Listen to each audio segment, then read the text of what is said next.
Good morning, everyone. Greetings. My name is Chris White, and I am the Assistant Director of the Center on Religion and the Global East at Purdue University. I'm very happy to see so many students and scholars interested in this virtual lecture by Professor Elena Valussi, who I will introduce in a moment. First, though, I'd like to introduce the Center on Religion and the Global East.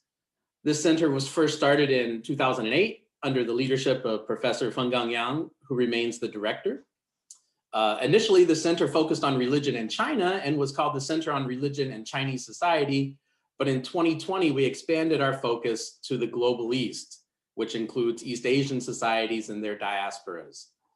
I encourage each of you to check out our center website and subscribe to our monthly newsletter. I will briefly mention one ongoing project we have, the online spiritual atlas of the Global East, which we call Osage, and it maps religious sites in East Asia. Currently, we have maps of religious venues in China and Korea, and we hope to update this data and add more societies in the future. You can access this site through our center website, globaleast.org, which I will put in the chat box. Now let me turn to introduce our speaker this morning. Elena Valussi received her PhD at SOAS at the University of London and is now a senior lecturer in history at Loyola University in Chicago. She has held visiting research and teaching positions at the University Erlangen-Nuremberg, Chinese University of Hong Kong, and Columbia College in Chicago. Elena's research deals with religion in China, particularly gender issues and superstition in the Republican era. She has published many journal articles and book chapters, of which I will just briefly mention a couple recent ones. A 2020 article, Men Built Religion, Women Made It Superstitious, Gender and Superstition in Republican China, which is found in the Journal of Chinese Religions, and a chapter in the 2019 book, Critical Concepts and Methods for the Study of Chinese Religions. And that's the third volume in that series, edited by Stefania Travagnan and Paul Katz. And Professor Valussi's chapter is entitled Gender as a Useful Category of Analysis in Chinese Religions, with 2 case studies from the Republican period. Elena is also involved in a major project mapping religion in Sichuan, which I think she will talk a little about today. The main focus of her presentation, however, will center on a case study of Chunyang Guan, a temple in Sichuan that includes Confucian, Daoist, and Buddhist aspects, but is no longer a functioning religious site. I very much look forward to her discussion of this and hope you do too. During the lecture, if you have any questions, I would invite you to send them to me, not to everybody, but just to me via the chat function. And at the end of the presentation, I will choose some of these to pose to Professor Valussi. So please join me in virtually welcoming Elena Valussi.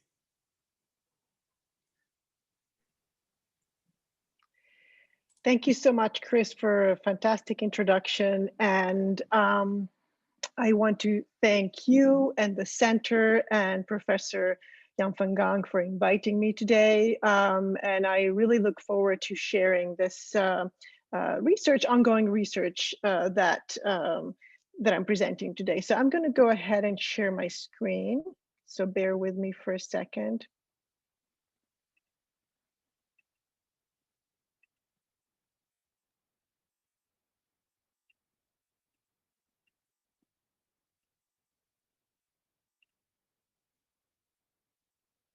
Here we go. So I hope that everybody can see my screen. Chris, can you see my screen? Perfect. Yeah, that looks good. Okay, wonderful. Thank you. Okay, so place, space, and politics in Chinese religions, the case of Chunyang Guan in Xinjin, Sichuan. So I would like to start, though, as Chris just mentioned, from introducing the Sichuan Religions Project that I am co-directing with Professor Travagnan, who is also here today. And so, together with the 10 other participants in this project, we are investigating Sichuan and Sichuan religious traditions. And rather than concentrating on coastal areas and large urban centers, has been done in the majority of recent publications on a lot of recent publications on Chinese religions, we wish to focus on a lesser known and studied but extremely influential geographical area, Sichuan. First, before introducing that, I wanted to thank the Xinjin Guo Foundation for funding us, and thank my co-director, Stefania Travagnin, for working hard with us, with me and with us on this project.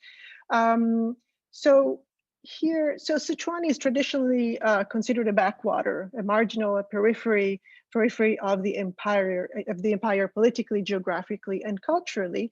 But in fact, it has great religious and cultural variety. During the Mingqing transition, there was a great influx of migrants to Sichuan because of the decimation that happened during the Mingqing transition of the population of Sichuan. And so it's also in a strategic position near Tibet. It is extremely fertile and active, has an extremely fertile and active religious life, ethnic and religious diversity. And we, as a group, are interested in deep historical investigation of case studies, as well as analysis of communities and networks, with specific interest in interactions between rural and urban, public and private, religious and lay. And we want to take into account not only the 5 officially recognized religions, Buddhism, Taoism, Protestantism, Catholicism, and Islam, but also other religious manifestations that do not fit into these categories, like, for example, Confucian and Daoist traditions, philanthropic organizations, spirit writing community, guild halls. And we want to also address these different religious groups, not necessarily as separate entities, but often in conversation with each other. So I'll talk a little bit about these threads in my case study today. So again, we're interested in religious intersections, inter-religious and intra-religious network, and the complexity of religious sites. Sichuan also, we're interested in putting forward Sichuan, putting Sichuan at the center as an initiator of religious innovations and not just influenced by trends coming from outside of Sichuan. Some examples that are exciting about the research that our researchers are doing are uncovering Tibetan and Han Buddhism connections, discussing spirit writing altars and Confucio-Taoist beliefs, as I mentioned, the indigenization of Christianity in Sichuan, guild halls as examples of the variety of migrant religious beliefs. So these are just some of the examples. And here I want to show you, unfortunately, I don't really have time to go through the website with you, but I really love for you to go and visit it. It is, the website is sichuanreligions.com. Maybe Chris can put the link in the chat. And as you can see, we're quite proud of this website. We have developed it especially during the past year when we were not able to go to Sichuan for fieldwork. So we have a couple of new areas. One is the map and one is the timeline, and I'll show you some pictures of that in a second. Also, we have the individual projects by each individual research participant, publications, the various researchers, as well as our fieldwork notes and photos. If you go to our map, you will see the different sites defined by religious tradition. And as you can see here, we have a couple that are undefined, and we actually are struggling a little bit about definitions there. But if you click on each one, this is just a picture, but if you click on each one of these, you will find a picture and a little introduction to that site. And then we also have a timeline.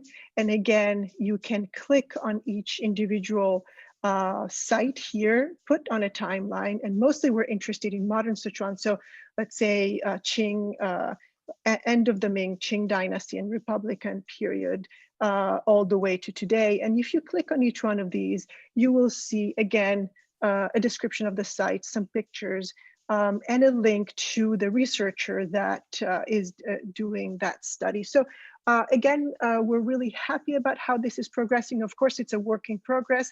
And the next step that we want to add in terms of the website is visualizing some networks. So that's what should come next. And just really briefly, I wanted to compare this to the wonderful website that Chris just mentioned, OSAGE, for the Center of Religion and the Global East. And here we have a variety of, an amazing variety of sites that have been surveyed, not only in China, but now, as Chris said, also in other parts of East Asia. And we, on the other hand, we want to somehow be a small companion to this in deepening the historical understanding of some of the sites, of course, only on Sichuan, but we're interested in, we don't have the power to do what OSAGE is doing, but we have slightly different goals, not of surveying all religious sites in Sichuan, but actually really studying deeply the historical reality of each one of the ones that we are able to see. And so we're interested in this other, you see other here. We're interested in the other very much in terms of Sichuan. Okay, so the Chuyanguan. This is the entrance to the Chuyanguan. That person is Professor Li Guo, who was the first person to take me to the Chuyanguan. He is retired, but he's an excellent researcher of Daoism in Sichuan. So so the Chunyang actually has a fairly short history, starting from the late Qing till today. It's still extant. Unlike other areas, other places in the area of Xinjin, which is the area where the Chuyanguan is located, there is a very ancient Daoist site, Laojunshan, and there's also a fairly old Buddhist temple, the Guanyin Si. And the Chuyanguan has, on the other hand, a hybrid nature, as I will mention to you during the talk. But how did I get to study this place? Personally, I have been interested, and I have published on the subject of the transmission of Ludongbing, a Taoist god, the transmission of practices related to Ludongbing and texts related to Ludongbing to Sichuan. So mainly interested in textual transmission. But then when I found myself in Sichuan, especially thank you to the Jianjinguo funding, I wanted to visit some of the sites that were connected to Ludongbing. And the Chuyanguan is connected to Ludongbing because Chuyangzi is another name of Ludongbing. So this site is definitely devoted to Ludongbing. So I visited two sites. One was on Emeishan. It was a Taoist site. It then became a Buddhist site, as many Taoist sites did on Emeishan. And the second one was this, the Chuyanguan. So I have mainly worked on text and not on site. So this is the first time really that I've worked on a site. And so I really seek your help in kind of interpreting it as well. So I aim to bring together text and space here. And in this sense, it's quite interesting because I have dealt with a lot of text like archival materials, newspapers, and steles here in studying the Chuyanguan, but also I'm interested in the space that this place inhabits, the architectural element, the uses of this space, the geographical positions, the steles that are inscribed in the space. So let's see. So the history of this site from its inception to today is significant if we want to understand, I think, the role of religion in Sichuan, but also possibly connected to the role of religion in general in China. So here it is where it's where it is. It's in, so this is Chengdu and this is Xinjin. And the importance of, why am I showing you this map? Because I want to show you that it is on the Min River. The Min River is a very important tributary to the Yangtze. And as you can see, there are other sites on the Min River that are relevant to religious history. So for example, Dujiangyan here is a very important flood control and irrigation system, but it's very close to Qinchenshan, which is the major Daoist site in Sichuan. Chongzhou is another important town where a variety of religious sites lie. And then here we have Leshan, which is a very important Buddhist site, and Emeishan right here. So this river really is of importance in terms of discovering local religious traditions. In broad strokes, very quickly, I want to give you the history of the site. So in the late Qing period, there's an identification of a numinous well, a well with numinous water. In 1795, there's a creation of a small Taoist altar to the god Ludongbing, because it was understood that this numinous water was related in some way to Ludongbing. In the 1880s, wealthy migrant merchants, and this is important because it's important to know that a lot of the religious life of Sichuan in the late Qing period is related to migrants and migrant merchants that built and sponsored religious places.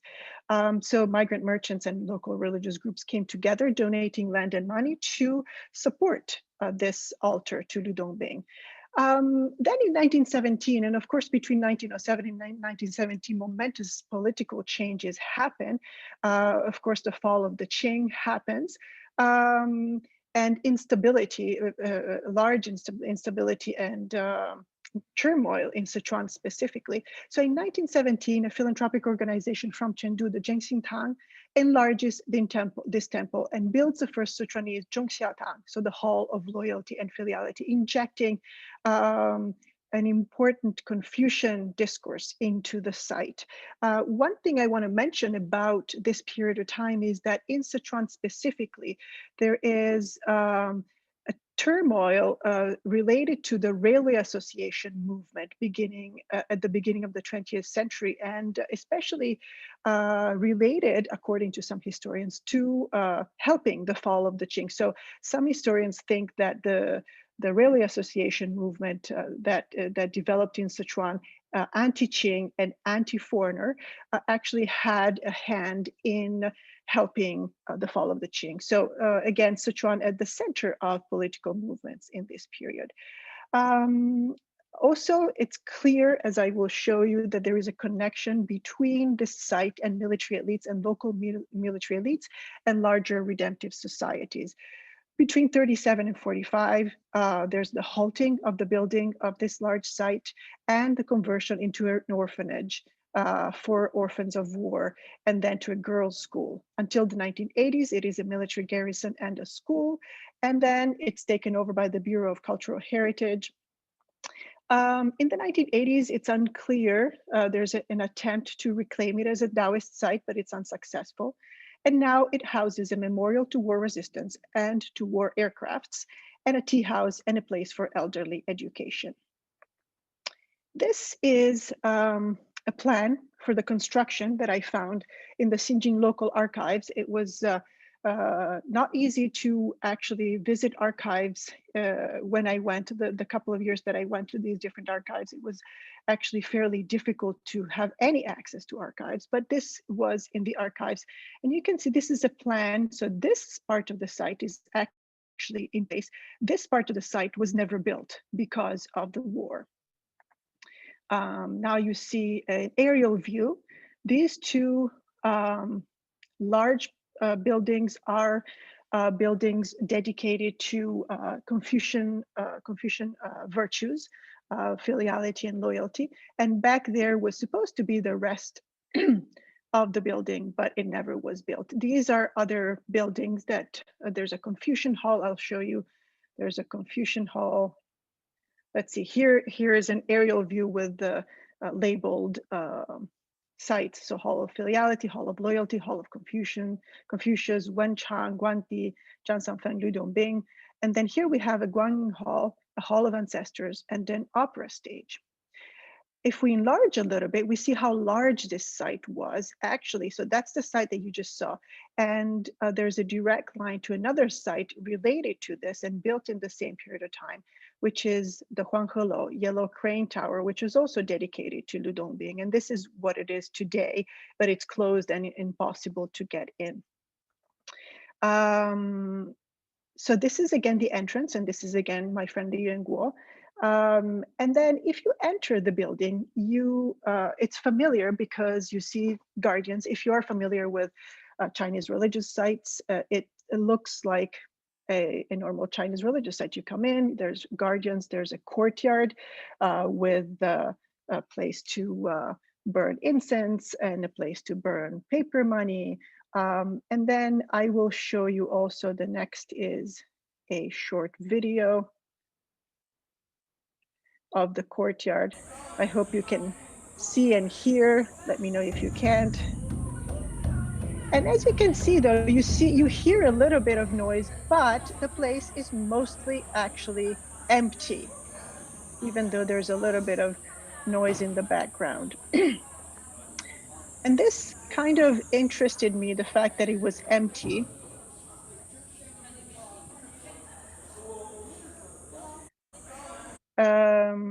And here we see, I'm going to give you a bird's eye view of a variety of statues that are present here: Zhang Sanfeng, Wen Chang, Confucius, also Buddhist symbols. So on this wall is a Buddhist symbol. On this wall, on the other hand, is a Daoist name, which is also the name inscribed on the big bronze bell that is in this area. This is the Guanyin Hall, so it is a Buddhist site, a Buddhist hall. Then we have the tea house, again, quite empty. Then we had the opera stage. And then we had the ancestors building, the Lingzulou, which possibly housed tablets for ancestors. So what are my research questions? Now that we understand a little bit this site, what are my research questions about this site? What is important to talk about? Why is it important to talk about the Chunyang Guan? In the context of our project, definitely there are several locations on our map in the project that are not easily identifiable as belonging to one specific religion. And categories are insufficient to define them. So that's why this is one of the first things that interested me in this particular site, the difficulty of definition. And so obviously people suggested immediately, oh, Sanjiaohe, syncretism, hybridity. What are we using these? Are we going to use these terms? And do they not flatten our perspective? And can the history of this site help us to understand the role of religion within the larger context of 20th century history in China, and specifically in Sichuan? Also, at the end of this talk, I'll talk a little bit about the transition to a non-religious site. And so can this be an example of how the government takes over underdefined religious spaces? Quickly, I'm going to show you how I found out about the history of this site. It's not completely easy. There are some steles that describe the history of this site, but they are, as you can see, quite in bad shape. So it was hard to read them. Basically, you can see I have highlighted a few dates and a few place names here. There's a lot of donor names, but they were quite difficult to decipher. But anyways, these steles talk about this numinous well, and this is the site of the numinous well. Of course, this stele is modern, but this is the well, and it's still there today. And then, so the general history is in the late Qing. There were a variety of religious sites that were erected around this numinous well, a Tudi Miao, a Sampo Miao, and a Luzutsu, as I said. And then a Fangshan Hui, a society for the release of animals, was created in the area. All these groups pooled money together and land, and continued local religious activities continued around this well and around the worship of Ludongbing. So by 1901 and then 1907, really this place had become a little bit larger, and but still it was definitely a Daoist religious site. So the steles, and this is the Ludongbing Hall, which is the oldest hall and the first hall and the oldest hall in the temple. So the stele narrate that this site, the Ludongbing Hall, was erected also as a result of the canonization of Lu Dongbing by the Jiaqing Emperor in 1804. And this up here, Xie Yuan Zhang Yun, he who harmonizes the original principle and assists with good fortune, is the title that the Jiaqing Emperor gave Lu Dongbing. And so this was at the same time connected to local beliefs and practices, but also connected to definitely directly connected both here as well as in the steles to the Jiaqing Emperor canonization of Lu Dongbing. Also, from the steles, it's clear that this was understood to be a Daoist religious space for many reasons, including that there was a reference to a Daoist manager in charge of the temple. The historical transition I've mentioned was quite politically messy, and of course, and there were a number of political and violent transitions in this period of time. Let me see. Yes, and so a few years later, so in 1917. The Chengdu Philanthropic Association, Zhenxintang, took over the temple and enlarged it. Now, I'm not quite sure exactly how and why they took this specific building over, but the bulk of the building was accomplished between 1917 and 1936. And this phase is influenced by political and social radical changes. And the popular religious nature of the place is overlaid with Confucian discourses. And the next few inscriptions testify to this. I don't really want to go too deeply into all the inscriptions. Again, these inscriptions are pasted into the walls, and are the area is quite dark, and it's kind of hard to, as you can see, they're not all very legible, but there are references to Daoist. In the first wave of inscriptions between 1917 and 1920, we see sort of a Sanjiao He discourse. So there's, Buddhist Taoism and Confucianism together work to make this place powerful, references to Taoist gods, as well as to, of course, Confucian virtues abound. All around the building, there are Taoist ideas pasted into the walls, Taoist poetic couplets pasted into the walls, referencing local lore, local Taoist lore, in this case in particular, referencing the Taoist temple Chuyanguan in Chengdu, and in this particular instance, talking about the presence of the Holo filiality and loyalty together with Taoist god Lu Dongbing. These are written by a variety of people. The last two were written by local poets. This one in particular, which again is very difficult to decipher, but definitely the calligrapher of the larger inscription, the one in white on black, was ground force commander of the 4th Division and supervisor of Dai County, Liu Chengxun, a native of Sichuan, and very involved in local politics. He was the provisional governor of Sichuan province in 1922, so very much around the time in which this was built and in which he calligraphed this stele. And he was involved in local politics, but then he was removed from his post by Liu Wenhui, one of the warlords of Sichuan, and sent home to Tai in the late 1920s and 30s. So again, we can see, and there are other examples of this. I don't have time to show you, but there are other examples in which local or important politicians and commanders are contributing to this site with money as well as with calligraphy. As we move on into the 30s, we see the appearance throughout the temple of strong messages supporting Confucian education and morality. These are plaques that were added in the 30s to the Hall of Lu Dongbing, teaching filiality, teaching loyalty, the orthodoxy of the Confucian tradition. So moving towards a stronger Confucian discourse, again, propagating Confucian morality.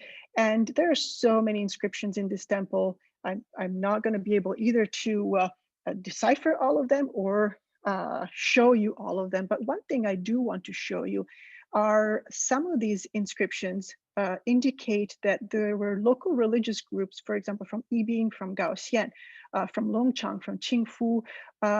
These are not all together, they're all scattered around. And many, many other inscriptions have clearly the support of religious groups all around Sichuan. And I'm going to show you here in a map. This is Xinjin.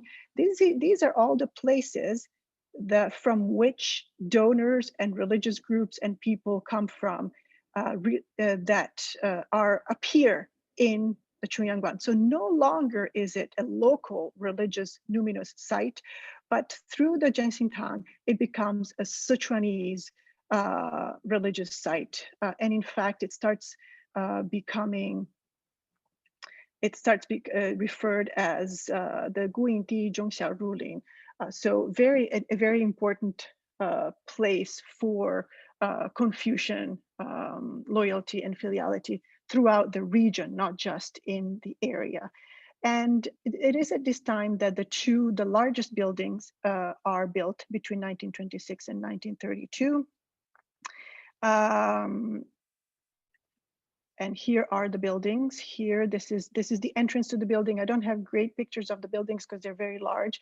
This is the entrance to the Dazhongding. This is the inside of the Dazhongding with examples of loyal ministers. This is the Zhixiaoding with examples of filial sons. This is the outside of the Zhixiaoding. And there were planned to add more Confucian architectonical elements, as I mentioned before. That initial plan was never completed, but we do know that there were 2 more halls to Confucian virtue, the Jielo and the Yilo. There was another hall planned, a Daoist hall to Yuhuan Dadi, and a Tachengdian, which is a common hall in Confucian temples. Thus, mostly the rest of the compound was to have a heavily Confucian nature. So, but we haven't really talked about this Zhenxintang, what is the Zhenxintang and why did they get involved in the construction of this site or the enlargement of this site? It was a charity and it was located in Chengdu. It was founded in Chengdu. I'm going to try to connect it, possibly, I will maybe in the future try and connect it to more national charities or more national redemptive societies. At this point, I don't have enough information about it. But here, this is the site in Chengdu where the headquarters was. Now, it was actually, took a lot of sleuthing to actually understand where the headquarters was because it had been completely erased. However, in 2007, a remembrance was built in very much downtown Chengdu, Chunxilu, which has been rebuilt in the 80s and 90s completely, so erasing any kind of old features.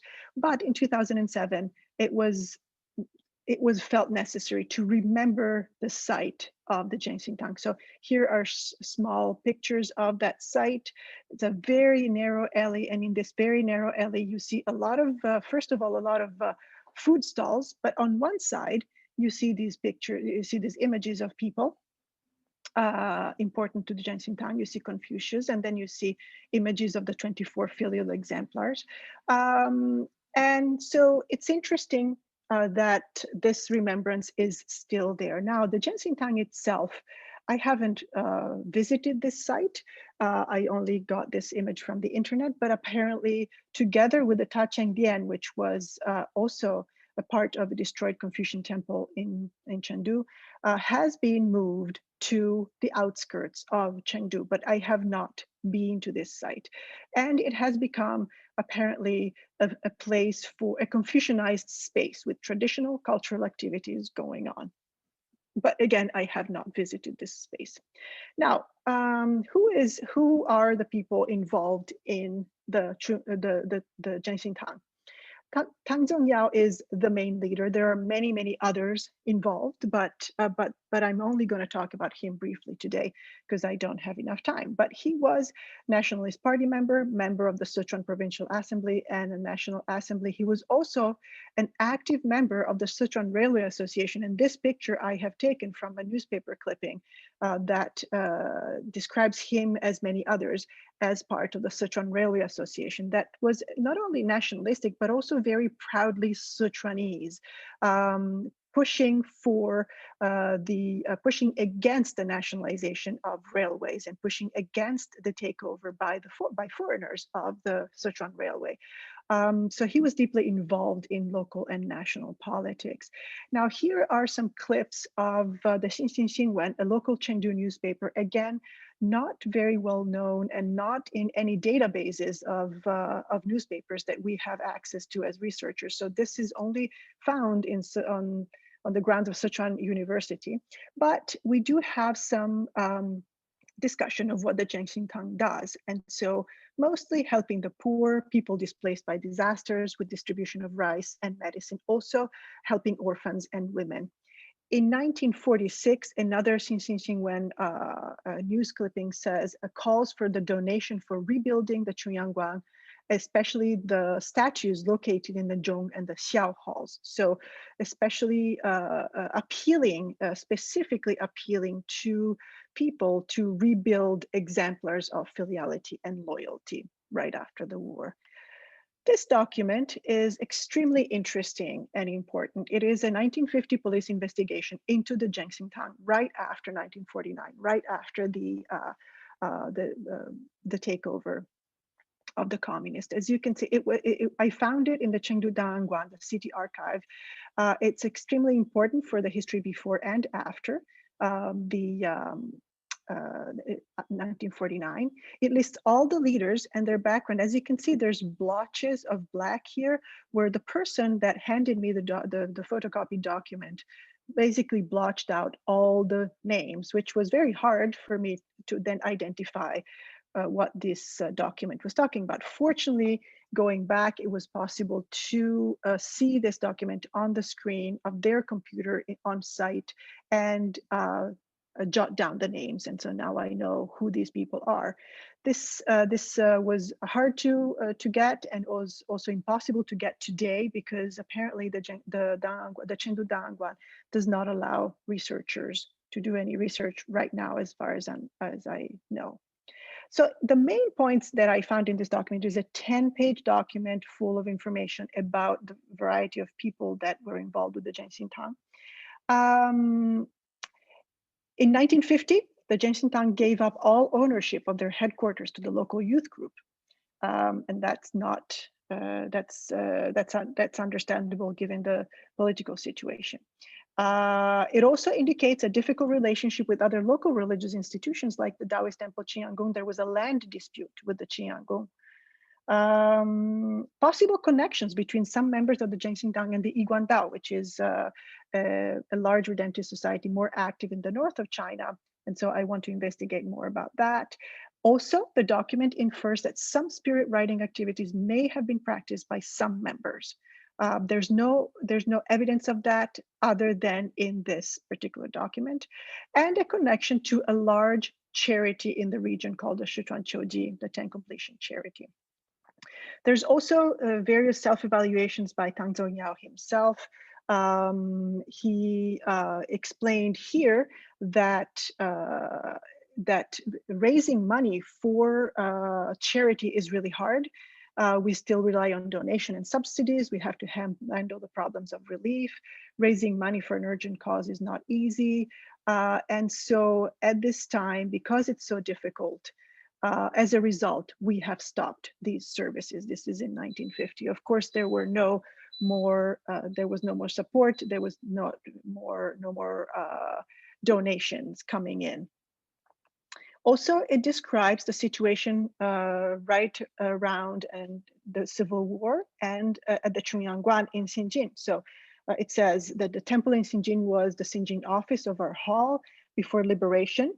The bandits of the KMT stationed the Southern Army there. After liberation, the Liberation Army was stationed there in support of the frontline troops of the army liberating Xikang and Tibet.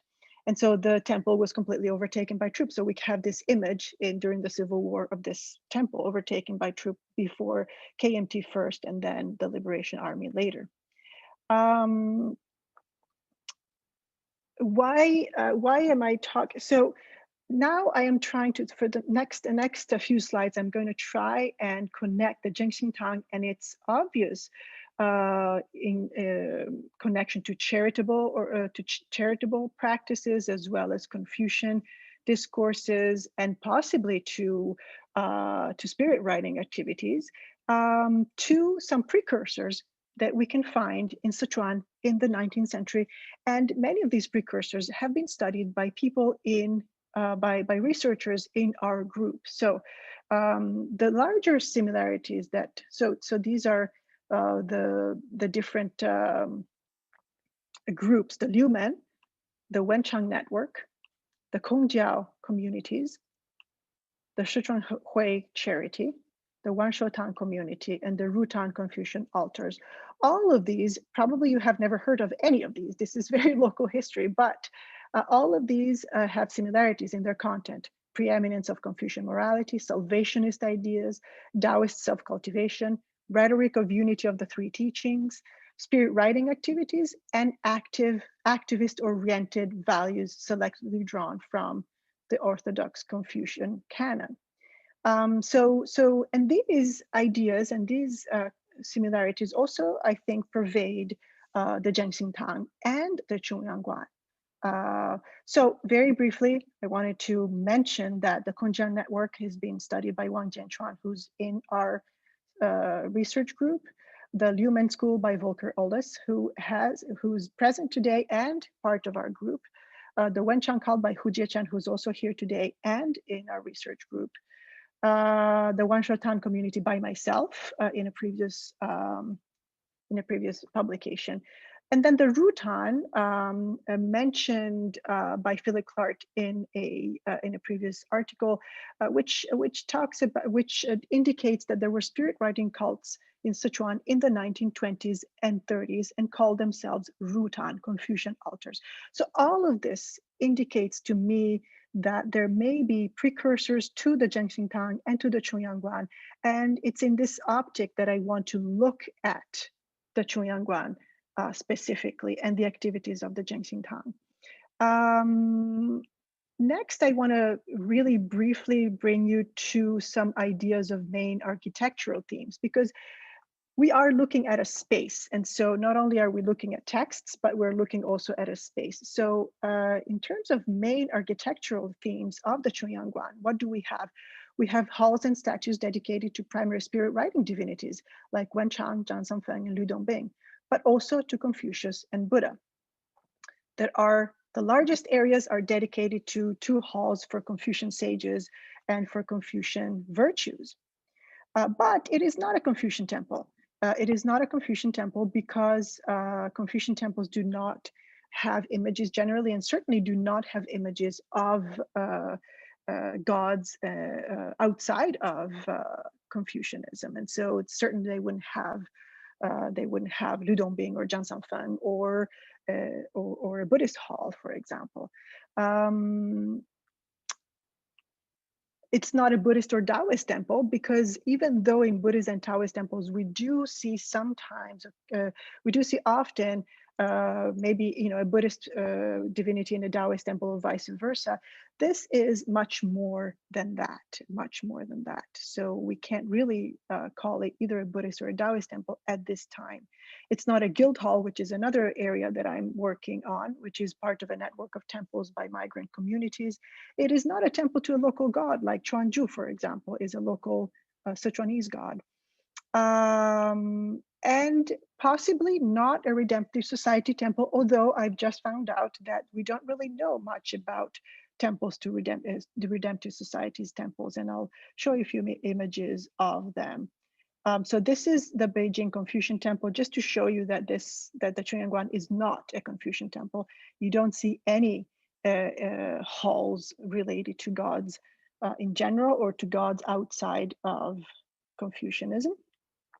And then there's a variety of pictures here that I lifted from the internet, really, but to just give you a sense of what Redemptive Societies temples might have looked like. This is all in the north of China, so unrelated to Sichuan. So I don't have any other buildings that I can call Redemptive Societies buildings in Sichuan. So I'm just giving you a bird's eye view of these images of red swastika Daoyuan temples in the north of China. Interestingly, though, what I found is that these areas, just like the Chuyanguan, are no longer religious places. Some of them are museums, some of them are cultural heritage centers. The only one that I found is that it still is a religious site, is now a Daoist temple. It's been researched by Bing Cui in Paris, and it's in the process of being reinstated as a temple to the 5 religions under one roof. So this may or may not be related to the Chunyang So that's that's an open question, which I haven't yet really looked enough into. But so I have 2 questions coming towards the end of my talk here, not quite towards the end of my talk, but basically, how am I to interpret this site? There's different ways that have been suggested by people on the ground: Sanjiao Heyi, syncretic, hybrid, eclectic. Paleontology is a new term that David Palmer has suggested. And here I want to read to you a few sections of research of previous researchers about Sanjiao Heyi. So Tim Brooke says that proponents of Sanjiao Heyi, which is the 3 religions in one, admitted that the unity in which the 3 teachings converged was largely Confucian. They were eclectic in the borrowing of gestures and language, ecumenical in their toleration of other teachings, but inclusivist in their belief that Confucianism stood as the highest representation of truth. Joachim Gens talks about the metaphors of diversity of Sanjiao Heyi implies subtle hierarchy. Seldom do they express equality or unity. So Sanjiao Heyi is merely a discourse which has no institutionalized reality on the ground. Again, Joachim Gens, it's a tool to strengthen their own position. It aims at dominance over the other traditions. So these are ideas that I'm thinking about in terms of interpreting the site. How do we interpret the site? The largest part of the site is, in fact, dedicated to Confucianism. It's dotted with Confucian ideas. And so is it a tool to strengthen the position of the Confucians, for example, or the Zhenxing as a basically Confucian organization? Then David Palmer very, very recently shared an article in which he talks about Sanjiao Heyi, or syncretism in Chinese religions, as polyontology. So engaging in different ontologies, choosing to identify with one or many of them without merging them or erasing the boundaries between them. So he's thinking that people are choosing to side with one or another pragmatically. So pragmatically affirming the relative superiority of one or one of them over the other for specific purposes. This indicates an equality between them that I personally don't see, for example, in the Chunyang Guan. So what do I see here? I see Confucian discourse becoming paramount. But what I also see is that the previous power of place developed in this location, the fact that there was a numinous well, the fact that the site was dedicated to Ludongbing, this heightens the power of this place. And so Confucian discourse does not erase the previous Daoist and Buddhist discourses, but derives, in my mind, in my view, derives efficacy and authority from it, even though it's prevalent, it's preeminent, but it derives its efficacy also from the previous religious power of the place. And I'm open to discussion about this, but this is how I interpret it at this time. The next thing I want to turn to, because this site is no longer a religious site, what is that? It's hybrid in a different way. It's not just hybrid in terms of the 3 religions, but it's also hybrid because it was a religious place and it's no longer a religious space. So far we have looked at religious framework and functions of this space, But there was a dramatic shift towards secular uses and functions that are not traditionally connected to a religious space. So for example, opera stage could be seen as secular or religious, but in fact, it's perfectly integrated in the religious function of the place. But a museum, possibly not. So the religious space shifts towards secular function as a result of the direct impact of past violent political events and continuing pressure, exerting continuing pressure. What is the legacy of these abrupt and violent changes? And what is the lingering power of place of this site?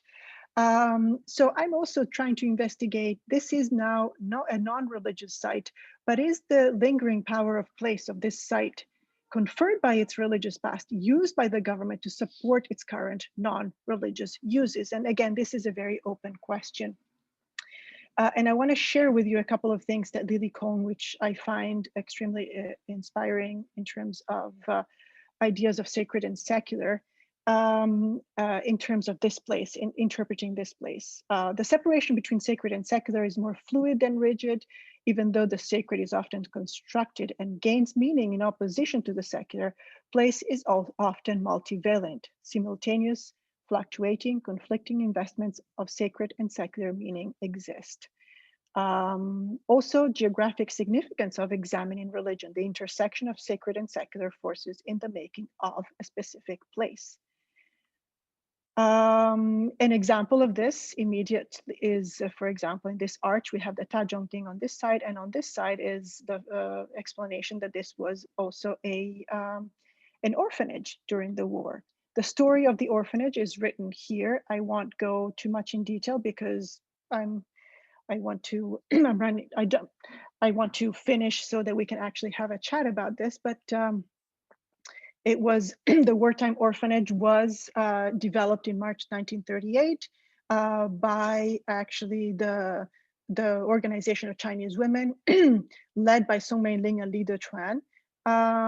And there were 4 orphanages, but the main one was here in the Chunyang Guan. So between 1938 and 45, definitely this was an orphanage. Let's see, let's move on to the next one.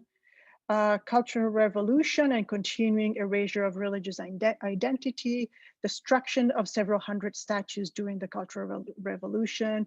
In the 1980s, the temple houses a military garrison and a middle school. In 1985, it was recognized as protected historical and cultural site by Chengdu, and in 1991 by Sichuan province. There were restorations in 1919, 2000, and in 2006. There's no clerical presence, there's no incense burning allowed, and no ritual activities or spaces. And one of the central buildings now hosts a historical exhibition of the War of Resistance, which is this one. Here, when I was there, I couldn't take pictures of the inside. Here are 2 panels talking about the place as a display of the magnificence of the air defense. Apparently, there was a great air defense here in Xinjin. There was the building of an air defense platform there. So these are the plaques outside the city of Chengdu Cultural Heritage Preservation Unit, the Sichuan province, and also plaques to remember that this place is the senior learning center as well as a moral education center for Sichuan province, the middle schools in Sichuan province. This is a second entrance to the site, and there's nothing religious about it. The secular, so it's a park, it's a museum, and it's the office of the Xinjin Cultural Heritage Center. Right, so this is another entrance, and there's nothing, no religious identity here. Reclaiming the site as a model of patriotism, the Chunyang Guan is a visual textbook for the propagation of traditional virtues and moral excellence and patriotism in 2007. And in 2018, this is recognized not only as a place for the education on the culture of filiality and loyalty, but later here in this description, openly, directly connects the Chuyanguan to the support of socialism. Very briefly, I wanted to mention that I had an interview with an abbess of a nearby temple who mention that at one point there was a sense that maybe this would be returned to Daoist, to the Daoist Association, and she lamented the lack of rituals performed in the space, the lack of incense offerings for the statues. In 1989, a couple of Daoist monks briefly occupied the space until 1992, but then it was given back to the Cultural Heritage Bureau. Whereas the Daoist temple was given back to the Daoist Association, the Chunyang Guan was not, and it's still in the hands of the Cultural Heritage Bureau. So what is the future of this place? It is now a tea house, a recreational space, educational center, a museum. It could be also seen as a Daoist space or a Confucian morality space. Even though other Daoist and Buddhist temples have successfully reclaimed spaces that have been made lay, for example, the Chiangong in Chengdu, this place has not been reclaimed by any religious tradition. It's difficult because it's unassigned. Its religious history is really not so clear. And the Zhengxing, for example, which built the large extent of it, is no longer there today to reclaim it. So the Cultural Heritage Bureau does not know what to do with it. And maybe with the building of the Chengdu Xinjin Speed Railway, this place might become a tourist spot. So we shall see. And in closing, I want to let you know why I think this is important. I think first and foremost, cases in which affiliation and classification is unstable like this one need more attention. They have been sidelined also because it's hard for scholars to define them. And this was my initial problem. How do I define this before I even study it? Also to investigate how and why secular spaces can expand inside religious spaces and sometimes take them over. It's also fundamental to question our definition of Sanjiao Heyi and not flatten a religious site and read it as plainly Sanjiao Heyi. Understanding the changing nature of place and how it affects the religious practice that happens inside of it. Also, really important for me is to focus on Sichuan-specific developments, like the connection between this site and possibly the Confucian Daoist movements that I mentioned. Also, the history of local philanthropic societies and their possible connection to national redemptive societies. Connect to other underdefined and polyvalent sites like guild halls and spirit writing altars in Sichuan. And finally, possibly add diversity to other studies of local religious sites in other parts of China. And this is the point of our whole Sichuan project, to add diversity to what we already have in the study of Chinese religions. So I'm going to stop here and thank you very much. Thank you, Professor Valussi, for this very interesting talk and giving us a lot to think about. I do have a few questions that have been submitted, and if others have questions, then you're welcome to submit them to me. And I'm just wondering, it may even be better if I just call out the people who have submitted questions and allow them to state their question themselves. They can unmute themselves and maybe we can have some dialogue back and forth that, since we can't meet together, this will allow it to be at least a little bit more engaging than just the virtual, normal virtual world. So Thomas Carroll had asked a question first. And so if Mr. Carroll wants to unmute himself and pose that question directly. Hi, thank you very much.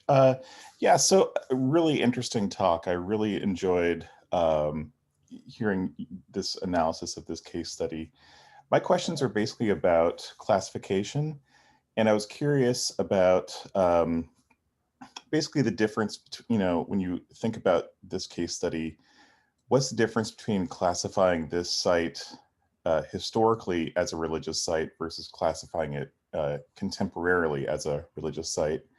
And also, I suppose, sort of building on some of these last points that you were just making in conclusion, what are some of the larger lessons to be taken from this case study for ascribing religion status to other sites or to material culture in China. But once again, really interesting talk. I really enjoyed it, and I'm looking forward to looking at your research. Thank you. Chris, should I address each question as they come, or? I think so. I prefer that way. We can have a little bit more of engagement, and if there needs to be a short back and forth, then that's fine. Great. So the question of classification is a question that I'm struggling with, as you probably noticed.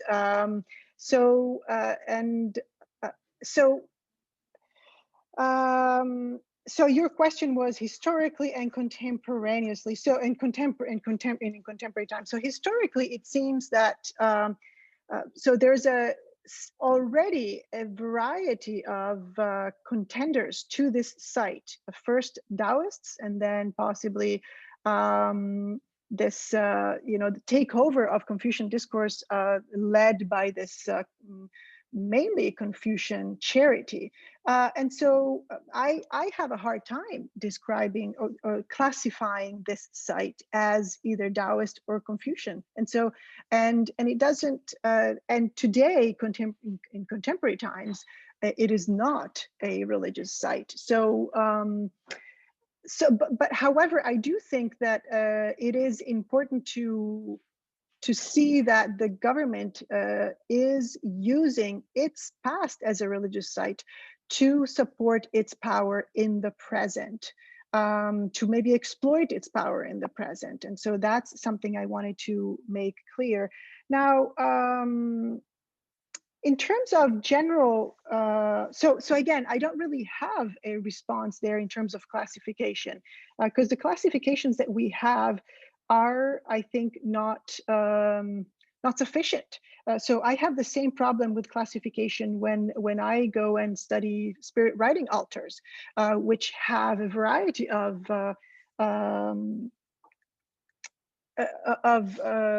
gods and practices. And there, I think it's more important to talk about efficacy, Ling, than assigning to a specific religious tradition. So people go there because it's because they look for efficacy, they look for responses, they look for connection, and so they don't necessarily look for a specific Taoist or Buddhist or Confucian site. In the case of spirit writing altars, I'm not sure that I can say the same thing about the Chunyang Guan.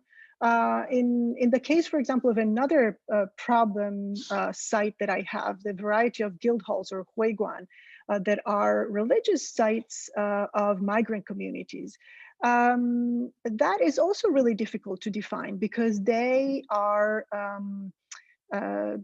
specifically, they have a religious side to them, but they also have a social side to them that is not part of the religious framework. And so I have these sites that I am struggling with in terms of classification, and I think classification according to the 5 religions that we have done in the past is insufficient. But I do not have a good answer for you in terms of how to move forward from here.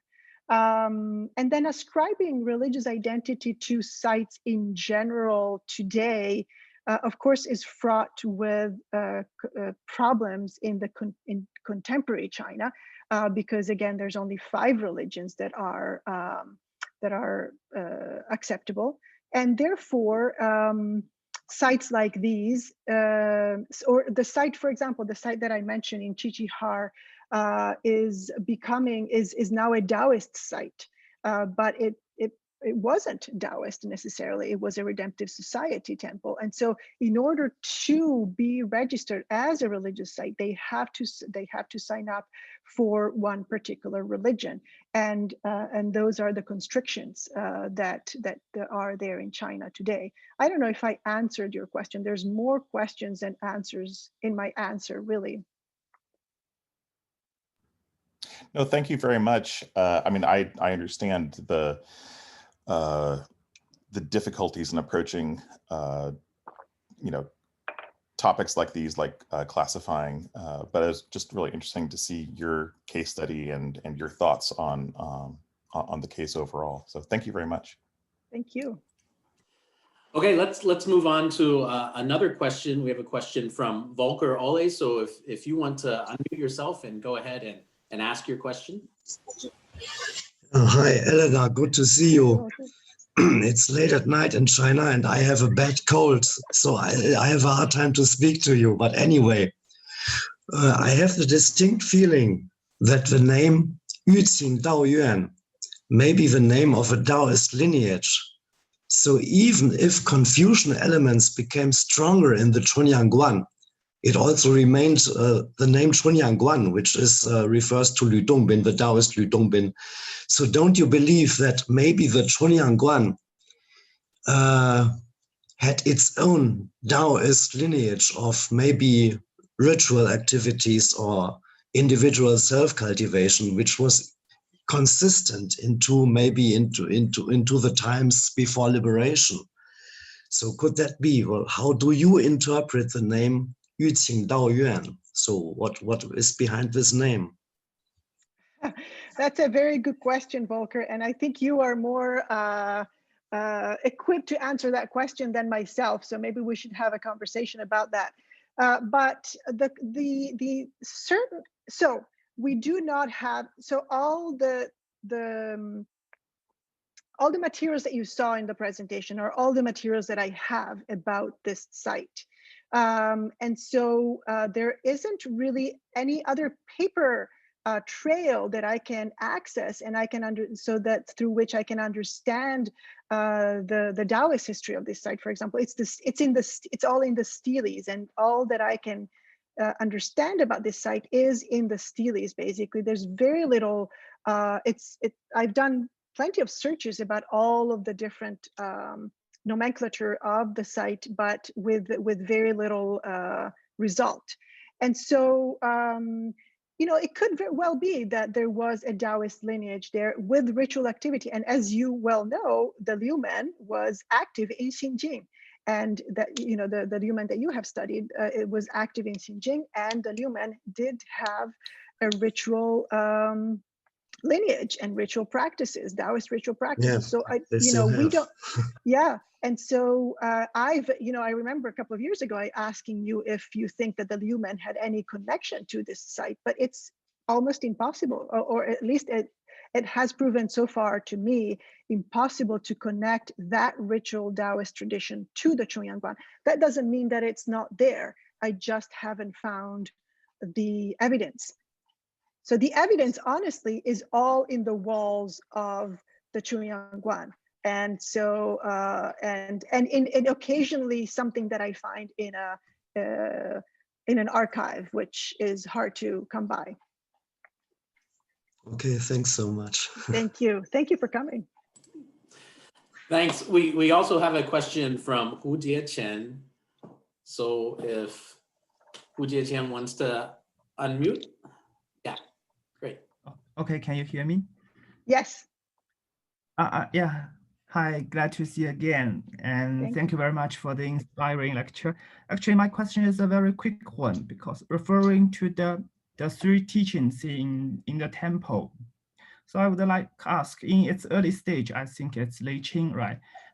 Was there any connection to the guild house or network of the Shanxi merchants? Because the three teaching structure reminds me of the Sanshen or Sanjiao system in North China, or maybe the Confucian authors in Guizhou area, because the Confucius and the deified Confucius and the Wenchang were also among the main gods these communities dedicated to. So I think there was a temple dedicated to Confucius in this Chuyanguan, right? So that reminds me of the Sanjiao system. Mm-hmm. So yes, there is, and that I have tried to find also connections between the guild hall system and this particular temple. Again, to no avail. There is one of those steles that you see in the temple comes from a guild hall and has been moved there. And there were guild halls in the area. There were several guild halls in the area that have been since destroyed. And so it's hard to find evidence, but and in terms of the merchant community, yes, one of the people, we do know that one of the people who supported the initial development of these buildings was from Jiangxi, and so it could be a connection there. But as it relates to the Sanjiaotang system, I do not have evidence of that, but possibly I can, I haven't really looked, but there's nothing that I could see on the steles that indicates that, but I should follow that up.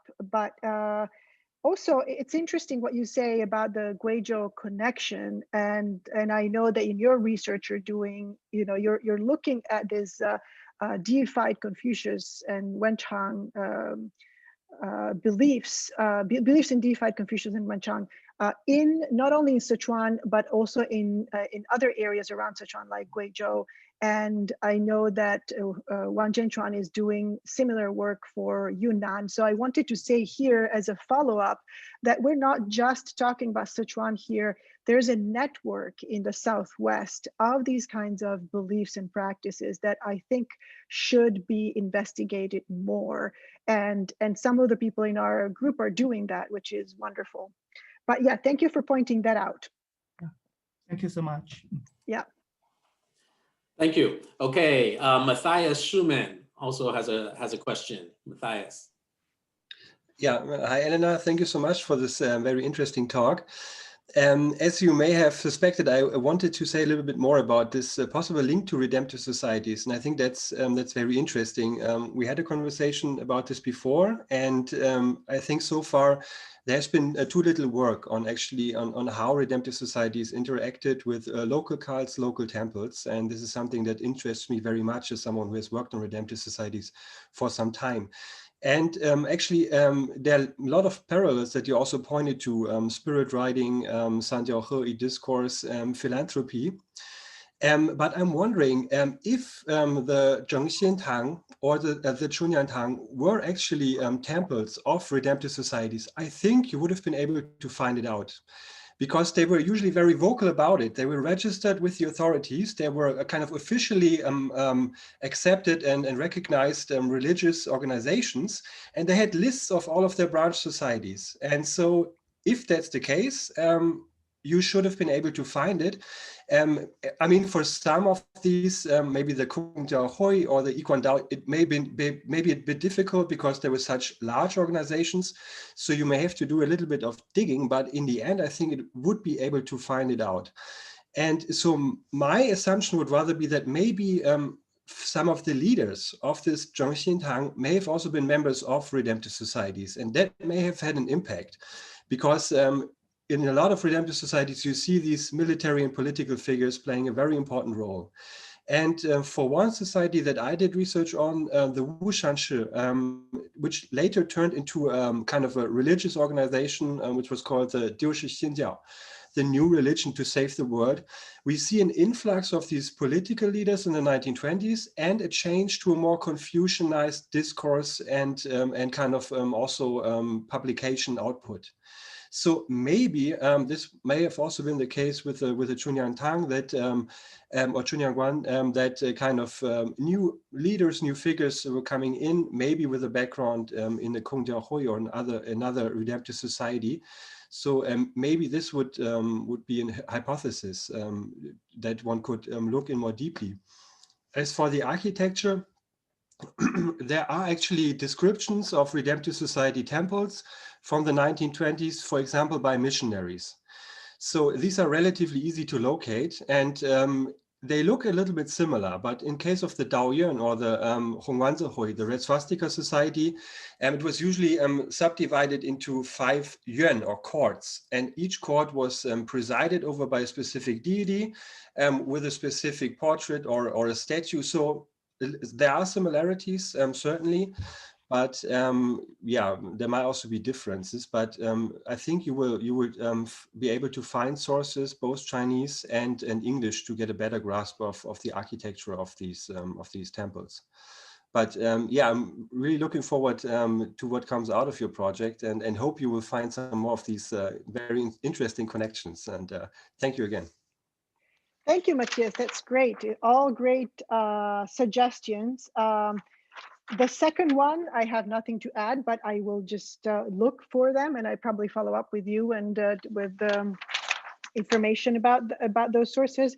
In terms of redemptive societies, yes, I wasn't necessarily indicating that this was an official branch of a redemptive society, but yeah, my sense was more that possibly these local charities might see themselves in line with the ideology of these larger redemptive societies. And so I do think that there's a lot of similarities, as you've mentioned, including the military connection. And so I do think that rather than this particular Zhenxintang being a branch of a larger society, possibly it was a small charity that looked up to other, or either looked up to other redemptive societies, or some of these of the people involved in it were part also of redemptive societies, because we don't really know exactly the history of redemptive societies in Sichuan, for example. So that's another area that needs to be investigated more. Yes, so I think that's all I have to say about that. Because yeah, you suggested yeah, a good point. Thank you. Great to see you here. Okay, I think we have a quick comment on this current discussion by Vincent Gossart. So Vincent, if you want to quickly jump in here. There. Yes. Hi, Elena. Thank you, Chris. Yes, it's just to follow up on what Elena just said about and Matthias, affiliation of these local religious activist groups and redemptive societies. I mean, it's not been proven. It would be difficult to prove at a very general level. But it's still my impression that the redemptive societies could not have emerged and developed even thousands of branches within a few years, just like that. And I think most of them, all of them, Daoist, Tongshan, Chuyanguan, or whatnot, were basically built as networks of previously existing independent groups like the one Elena studies, that affiliated themselves more or less closely with these vast networks that we call redemptive societies, but also disaffiliated in some cases. And that's something we can still observe doing fieldwork today, right? Some groups of local people who want to do charity and self-cultivation and printing religious books and do good things. And so at one point affiliate themselves with vast networks, and sometimes they are unhappy and they lose their autonomy, and for some, or the vast international networks get political liability and they disaffiliate themselves, right?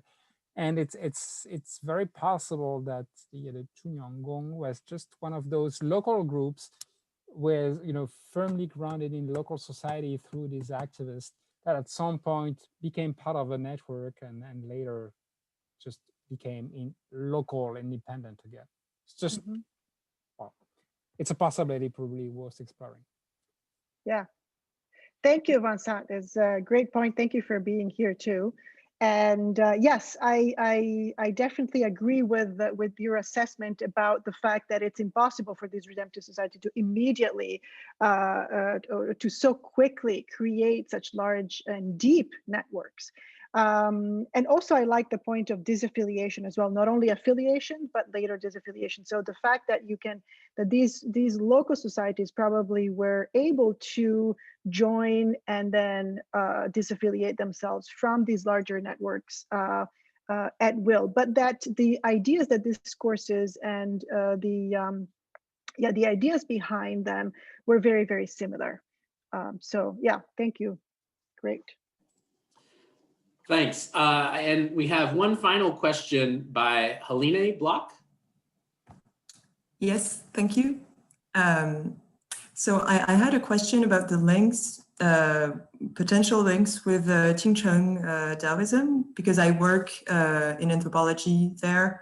And I was wondering if, because since you met the abbess of the Laojinshan in Chunyang Guan, did she mention the Dantai Bidongdong, the lineage in Qingchen, which is the local and very publicized Daoist lineage there?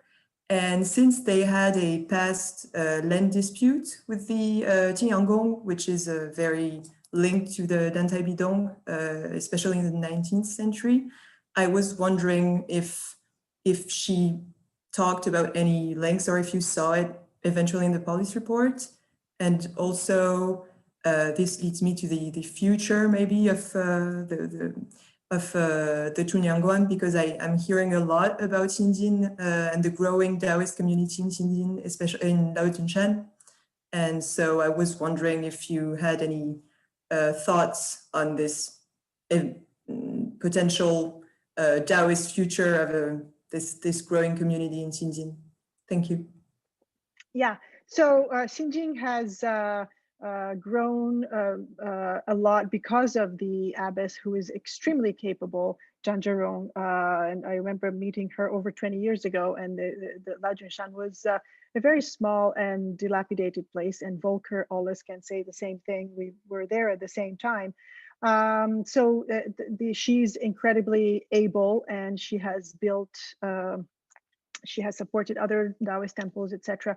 So she wasn't able to support the return of this particular Chunyang Guan to Daoism, and I think because of the fact that it's so, I mean, we didn't have a long conversations about this specific fact, because also I don't think she wanted to discuss this in depth, but I think that the fact that this is not clearly affiliated with Daoism, doesn't have a long history with Daoism, and has a longer history with the Zhengxingtang, with this local charity, it was hard to re-affiliate it with Daoism.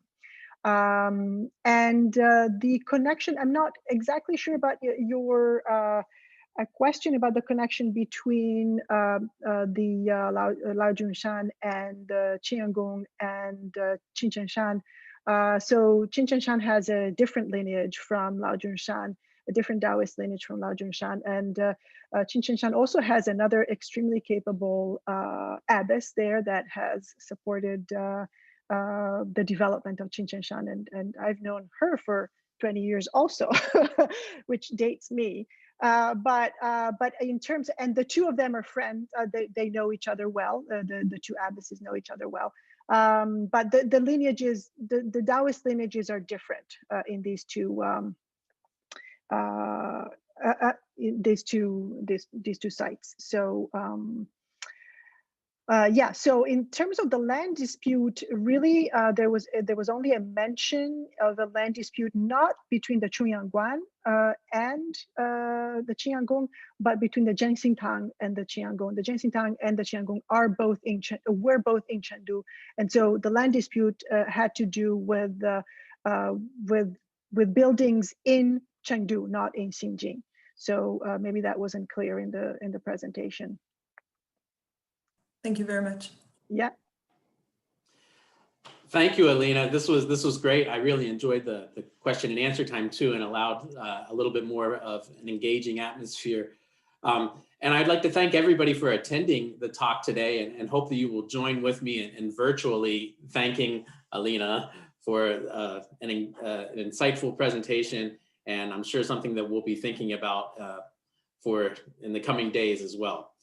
I would like to remind everybody again, if you want to keep up to date on information from our center or hear about other talks such as this, please subscribe to our monthly newsletter. And you're encouraged to check out our website and some of our ongoing projects, as well as Elena's project, Mapping Religion in Sichuan as well. Thank you once again, and everybody have a good rest of your day or evening. Take care. Thanks everybody for coming. I really enjoyed the talk, and hopefully see you all soon.